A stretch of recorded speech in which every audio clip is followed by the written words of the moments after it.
ये 6th example है, triangle A B C दिया हुआ, right angle at B, B पे राइट एंगल है, जो ए बी की डायमेंशन दी है 5 सेंटीमीटर, ए सी बी, जब ए सी बी बोलते हैं तो 30 डिग्री ये दिया हुआ। तो अब length of side B C की और ए सी की लेंथ निकालनी है। तो पहले देखो हमें ए बी दिया है, ट्रायंगल की अपोजिट साइड कौन सी होती है? ट्रायंगल के अपोजिट होता है परपेंडिकुलर। तो किस चीज़ का जो फॉर्मूला है उसमें परपेंडिकुलर यूज़ होता है? परपेंडिकुलर ओवर हाइपोटेन्यूज किस में यूज़ होता है? या परपेंडिकुलर ओवर बेस भी यूज़ होता है एक में। परपेंडिकुलर ओवर बेस क्या होता है? tan, पता ना आपको, perpendicular over base tan theta होता है। तो tan 30, यहाँ पे tan, ये एंगल जो दिया है वो 30 दिया है। परपेंडिकुलर कितना दिया है इसका? एंगल के अपोजिट परपेंडिकुलर ये 5 दिया हुआ और बेस निकालना है।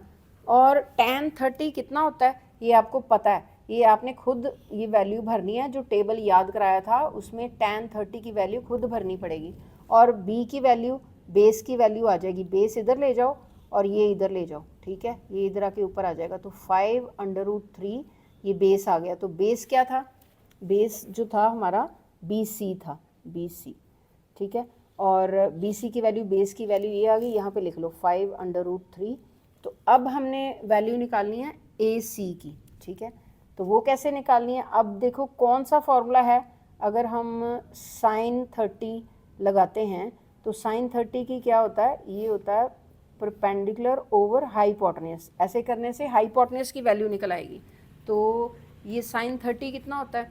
sin 30 होता है 1/2। ये अपनी नॉलेज से आपने जो टेबल याद कराया था मैंने, जो टेबल एक सब बच्चे याद करते हैं, sin 30 हाफ होता है, ये आप रट्टा लगा लो। ये भी पता होना चाहिए tan 30 1/√3 होता है। तो ये परपेंडिकुलर क्या था? परपेंडिकुलर की वैल्यू ये है 5, ठीक है, अपोजिट टू दिस एंगल। और हाइपोटेन्यूज की वैल्यू कैसे निकल आएगी? हाइपोटेन्यूज इधर ले जाओ और 2 इधर ले जाओ, तो हाइपोटेन्यूज की वैल्यू 5 2 10 आ जाएगी। हाइपोटेन्यूज क्या है? AC, ठीक है। तो ये हमने AC की वैल्यू और BC की वैल्यू निकाल ली।